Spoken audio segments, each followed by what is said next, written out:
সবাইকে জানাই শুভ সকাল। আজকের ব্লগটা শুরু করছি মায়ের বেদি থেকে। আগের দিনের ব্লগে তোমরা তো দেখেইছো, ঠাকুর এসে গেছিলো রাত্রি 10টা সাড়ে 10টা নাগাদ। তারপর সুন্দর করে আলপনা দিয়ে আমরা বেরিয়ে গেছিলাম ডিনারে। আর কালকে রাতের আলপনাটা কেমন হলো সেটাই তোমাদেরকে একবার দেখিয়ে নিচ্ছি। আলপনাগুলো দিয়ে খুব সুন্দরই লাগছিল বেদিটা। আজকে ছুটি থাকলেও সকাল সকালই উঠে পড়তে হয়েছে, যেহেতু পুজো আছে তাই জন্য। আর বাড়ির সবাই এক এক করে তাড়াতাড়ি করে স্নানও করে নিয়েছিলাম আজকে। আর এই যে দেখছো মাকে গয়না পরাচ্ছে, ওটা হলো আমার মামা। আর পাড়ার কয়েকজন দাদারা কাকারা রয়েছে যারা হেল্প করে দিচ্ছে। আসলে আমাদের পাড়ার এই মায়ের প্রচুর গয়না আছে, এক এক করে পরাতে প্রায় 1-1.5 ঘন্টা সময় লাগে। আর দেখো, গয়না পরানো হতে না হতেই এত লোক এসে এত এত মালা দিয়ে যাচ্ছে। প্রত্যেক বছরেরই ঠিক এমনটাই হয়, এতই মালা পড়ে মাকে আর দেখাই যায় না। মালার ভারে মা প্রায় চাপা পড়ে যাওয়ার জোগাড়।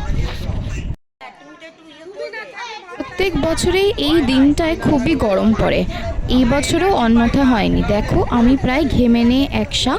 এরপর একটু যাব বাড়িতে। আমি দেখো বাড়িতে চলে এসেছি এবং হালকা পাতলা একটু রেডি হয়ে নিয়েছি। আর তারপরে বাড়ি থেকে পুজোটা নিয়ে চলে এসেছি। এখানে পুজো অলরেডি পড়তে স্টার্ট হয়ে গেছে, তাই আমরাও আমাদের বাড়ির পুজোটা দিয়ে দিলাম।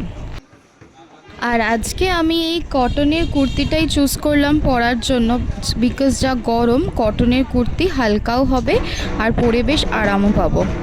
ওইদিকে মাকে গয়না পরানোর পর আমরা এদিকে চলে এসেছি পুজোর জোগাড়ে। এবার বসে যেতে হবে, কারণ কিছুক্ষণ বাদেই ঠাকুরমশাই চলে আসবে।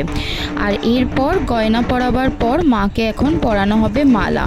প্রায় 1-1.5 ঘন্টা ধরে মায়ের আবার প্রচুর মালা পরে।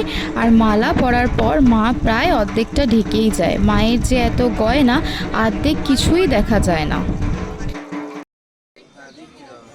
ওখানে আগে পদ্মটা দে, তারপর ওটা দিবি মাথায় ওইখানটায়। বছরে একবারই মা আমাদের কাছে আসে, তাই সবাই চেষ্টা করে মনের মতো করে মাকে সুন্দর করে যাতে সাজিয়ে দিতে পারি। আর এরপর দেখো সন্দেশকে নিয়ে এসেছি, এখন একটু ফাঁকা আছে, ওকে একটু মায়ের কাছে ছুঁয়ে নিয়ে চলে যাব। এর মধ্যেই ঠাকুরমশাই চলে এসেছে। ওইদিকে আমরা জোগাড় যন্ত্র করে যতটা করতে পেরেছি, তারপর ঠাকুরমশাই বাকিটা নিজের মতো করে নিয়েছে, কারণ এখন না পুজোয় বসলে প্রায় অনেকটা দেরি হয়ে যাবে।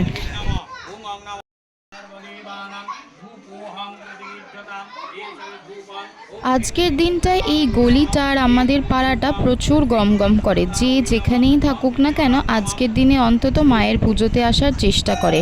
আর দেখো এদিকে কত পুজোও পড়েছে। বলতে বলতে আরতির সময় চলে এসেছে। মায়ের আরতির পর এবার দেব আমরা অঞ্জলি। প্রায় 3টে সাড়ে 3টে বেজে গেছিলো। এরপর পুজোটা শেষ করতে হবে।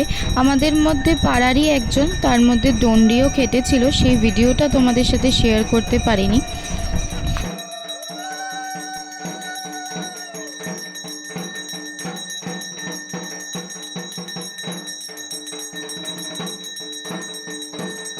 যেহেতু পাড়ার প্রচুর লোক, তাই একবারে অঞ্জলিতে হয় না, প্রায় 2-3 রাউন্ড অঞ্জলি দিতে লাগে। ওইদিকে ফার্স্ট সেকেন্ড রাউন্ড অঞ্জলি চলছে, আমরা সবার লাস্টে দেব। আর এই দিকে অনেকে প্রসাদ নিতে চলে এসেছে। আর প্রসাদের ঝুড়ি থেকে এবার আমরা ডাব আর বাটা চিনিটা তুলে নিচ্ছি, কারণ এই ডাব আর বাটা চিনি দিয়ে আর দই দিয়েই হবে মায়ের চরণামৃত। যারা অঞ্জলি দিয়ে উপোস করে যায়, 1 ঘটি তারা চরণামৃত নিয়ে যায়, এই খেয়েই তারা উপোস ভাঙে। আর এরপর দেখো হোমের তোড়জোড় চলছে। প্রায় পুজো শেষ হতে 4টে বেজে গেছিলো। হোম দিয়েই আজকের পুজো শেষ হলো। বিকেলে থাকছে মায়ের পালা গান, দেখতে হলে চোখ